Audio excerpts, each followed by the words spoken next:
campagne, la paix est revenue. Et la révolution agricole améliore les conditions de vie. Avec 17 millions d'habitants, la France est à cette époque le territoire le plus peuplé d'Europe. 90% des Français sont des paysans. Par leur travail et les impôts qu'ils versent, ils nourrissent et enrichissent les seigneurs et les religieux. Il y a deux types de paysans. D'abord les serfs, des paysans non libres attachés à une terre qu'ils ne peuvent quitter. Leur statut est proche de celui des esclaves. Les autres, les vilains, sont libres. Ils louent leur terre à un seigneur en échange de redevances. C'est par dérision que plus tard, les nobles donneront à ce mot un sens péjoratif. L'agriculture connaît une véritable révolution. La vie des paysans va s'améliorer considérablement grâce à une innovation agricole venue du nord de l'Europe. Jusqu'alors, les terres étaient divisées en deux parties égales. L'une était cultivée et l'autre mise au repos, en jachère.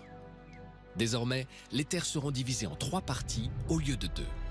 Résultat, la partie en repos, en jachère, ne représente plus qu'un tiers de leurs terres au lieu de la moitié au temps de leurs grands-pères. Pour les paysans, cela représente un tiers de production en plus. L'agriculture connaît une véritable révolution. La vie des paysans va s'améliorer considérablement grâce à une innovation agricole venue du nord de l'Europe. Jusqu'alors, les terres étaient divisées en deux parties égales. L'une était cultivée et l'autre mise au repos, en jachère. Désormais, les terres seront divisées en trois parties au lieu de deux. Résultat, la partie en repos, en jachère, ne représente plus qu'un tiers de leurs terres au lieu de la moitié au temps de leurs grands-pères. Pour les paysans, cela représente un tiers de production en plus. Les moulins sont des machines à la pointe de la technique qui utilisent des énergies nouvelles, l'air et l'eau. Nous allons découvrir au château de Guédelon comment fonctionne l'une d'entre elles. On est au XIIe, XIIIe siècle. Le meunier, c'est un petit entrepreneur qui gère son moulin, c'est un peu sa PME. Certainement pas, c'est plutôt un fonctionnaire puisqu'il est vraiment au service du seigneur, le moulin étant la propriété du seigneur. Parce que le moulin est toujours contrôlé par un seigneur. Un seigneur ou l'église. Un seigneur ou l'église. Pourquoi, Marjolaine, est-ce qu'il n'y a pas du moulin privé? Parce qu'un moulin, ça coûte extrêmement cher, il faut un investissement très important. Et puis, c'est surtout un lieu de pouvoir, puisque c'est là que tous les habitants viennent faire leur farine. À une époque où il y a très peu d'argent, c'est en fait en farine qu'on paie ses impôts aux seigneurs.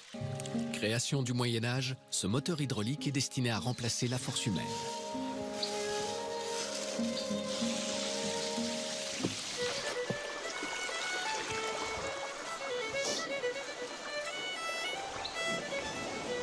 Regardez. Waouh, incroyable. Ah, ça va vite. La meule de ce moulin à eau remplace le travail de 40 hommes.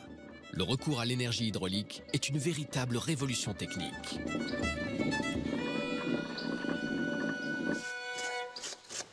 Voilà ce qu'on récupère. Alors c'est marrant parce que, à la différence des moulins modernes qui vont moudre et tamiser en même temps, là en fait on récupère la farine qu'on voit bien, mais on récupère aussi l'enveloppe du grain qu'on appelle le son. Exactement, ça dépendra clairement du rang social pour la question du tamisage. Pourquoi, Marjolaine? Eh bien, parce que les paysans mangent du pain complet. Le tamisage, c'est uniquement pour le seigneur qui, lui, a beaucoup de farine et peut se permettre de la tamiser pour avoir un pain bien blanc.